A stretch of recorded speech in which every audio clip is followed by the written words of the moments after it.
Darbhanga police ने अंतर जिला एटीएम फ्रॉड के 2 सदस्यों को बड़ी संख्या में एटीएम के साथ गिरफ्तार किया है। दोनों एटीएम फ्रॉड मुजफ्फरपुर जिला के रहने वाले हैं।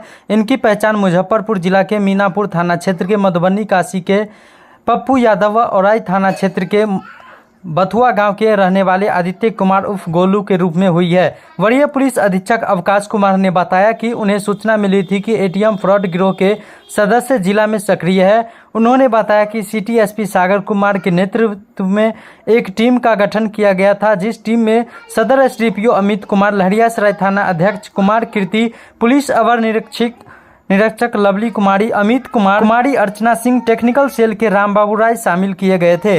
अनुसंधान के क्रम में तकनीकी शाखा की टीम को लहरियासराय थाना क्षेत्र के रहमगंज स्थित स्टेट बैंक ऑफ इंडिया के एटीएम के पास 2 बाइक सवार की सूचना मिली। सूचना मिलते ही पुलिस करके लोगों के पैसे निकालने की घटनाएं हुई थी, उसमें तकनीकी शाखा कार्यरत थी और कल इसी क्रम में उनको एक सूचना मिली जो हम लोग को अनुसंधान में मिला था कि कुछ लोग हैं जो दरभंगा ज़िले में फिर से वापस उनका मूवमेंट देखा जा रहा है और उस सूचना के सत्यापन के लिए, गिरफ्तारी के लिए और रिकवरी के लिए सिटी एसपी के नेतृत्व में एक टीम बनाई गई, जिसमें एसडीपीओ सदर थे, थानाध्यक्ष लहरियासराय और लहरियासराय के अन्य पदाधिकारी, साथ में तकनीकी शाखा के पदाधिकारी और कर्मी शामिल थे। इस टीम ने कार्रवाई करते हुए 2 व्यक्तियों की गिरफ्तारी की है। पप्पू कुमार और आदित्य कुमार दोनों मुजफ्फरपुर जिला के रहने वाले हैं और इन लोगों के पास से जो रिकवरीज हुई हैं 74 एटीएम कार्ड रिकवर हुआ है, एक पॉस मशीन रिकवर हुआ है, 2,13,400 रुपये नगद राशि की बरामदगी हुई है, एक देसी कट्टा, एक जिंदा गोली और 2 मोबाइल सेट बरामद हुआ है, एक मोटरसाइकिल की भी जब्ती की गई है।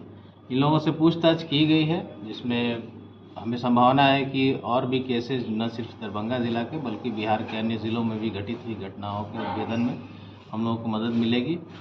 सभी पहलुओं पर अनुसंधान हम लोग कर रहे हैं और जो बाकी केसेस हैं जिसमें इनकी संलिप्तता आएगी उनमें सभी में इन लोगों को रिमांड पे लिया जाएगा और जो पैसे हैं वो जो ट्रांजेक्शन्स हुए हैं उनका हम लोग डिटेल स्टडी कर रहे हैं। जो राइटफुल ऑनर होंगे उनको हम लोग जो न्यायिक प्रक्रिया होगी उसको पालन करते हुए उनके पैसे वापस दिलाने का प्रयास करेंगे। ये पहले बता दिए आप लोगों को, ये मुजफ्फरपुर के हैं दोनों, पप्पू और आदित्य।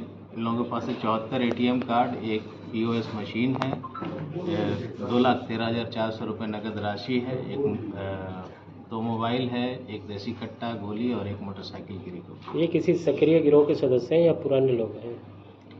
पुराना अभी आपराधिक इतिहास तो नहीं मिला हम लोग को, लेकिन अभी जो पूछताछ हम लोग इनिशियल देखे हैं और जो एटीएम कार्ड से रिकवर हुए हैं उससे हम लोग दरभंगा ज़िले के ही 4 केसेस का डिटेल हम लोग को मिला है, लेकिन हम लोग को उम्मीद है इससे कहीं ज़्यादा केसेस और डिटेक्ट होंगे। तो पहले जेल गए हैं नहीं गए हैं वो हम लोग डिटेल निकाल रहे हैं, लेकिन कई और केसेस की भी हम लोग उम्मीद कर रहे हैं कि डिटेक्शन इससे होगी। सर, क्राइम लोकेशन क्या रहता था इनका, जो क्राइम करते थे? ये बेसिकली टाउन एरिया में ज़्यादा घूमे हैं, लेकिन इनके टावर लोकेशन को भी हम लोग देखे हैं। जहाँ जहाँ मूवमेंट्स हुई हैं सभी थानों को खबर कर दिया गया है। उनके यहाँ अगर कोई घटना उस स्थिति को हुई है तो उस पर भी हम लोग आगे अनुसंधान कर रहे हैं। Sir, POS machine basically registration किसी कंपनी या किसी संस्था के जरिए होते हैं, कुछ जानकारी है कि पॉस मशीन किस संस्था के द्वारा? वो अनुसंधान हम लोग कर रहे हैं। जो उस पर जानकारी पूछताछ में एक व्यक्ति का नाम ही बताएं जिसके नाम पर रजिस्टर्ड है वो, और जितने भी एटीएम स्वाइप करते थे वो लोग उसी अकाउंट में ये लोग ट्रांजैक्शन करते थे, तो वो डिटेल भी निकाल कर हम लोग उस पर भी कार्रवाई करें। ये किसी ग्रुप के लिए काम करते थे या फिर? नहीं, अभी कोई ग्रुप का तो नहीं आया है, अभी तो इन लोग का खुद का ही अपना ही ग्रुप है जिसमें ये लोग कार्यरत। सर, साइबर थाना खुलने के बाद नो डाउट प्रशंसनीय कार्य किया दरभंगा पुलिस ने, लेकिन बहुत सारे ऐसे केस हैं जिन्होंने एफआईआर किया हुआ है, थाना खुलने के बाद ये एफआईआर नंबर 1, एफआईआर नंबर 2, उस पर कोई बहुत अच्छा आउटपुट नहीं मिल पा रहा है। सर देखिए, साइबर थाना में अभी जब से इनॉग्रेशन हुआ है उसके बाद से करीब 30-35 केसेस दर्ज हो चुके हैं और कई कांडों में हम लोगों ने पैसे रुकवाए भी हैं, पैसे वापस भी मिले हैं। जो कंप्लेनेंट हैं उनके पैसे हम लोग वापस उनके खाते में करवाए हैं और कुछ केसेस में डिटेक्शन हुआ है, उसकी छापेमारी के लिए हम लोग टीम गठित कर चुके हैं। अन्य राज्यों में जहाँ जाना है या इसी राज्य के अन्य ज़िलों में जाना है छापेमारी के लिए तो वो टीम जाएगी। डिटेक्शन का जहाँ तक सवाल है, ज़रूरी नहीं कि हर केस डिटेक्ट हो ही जाए। ये थाना खुलने से इसकी कोई गारंटी नहीं होती।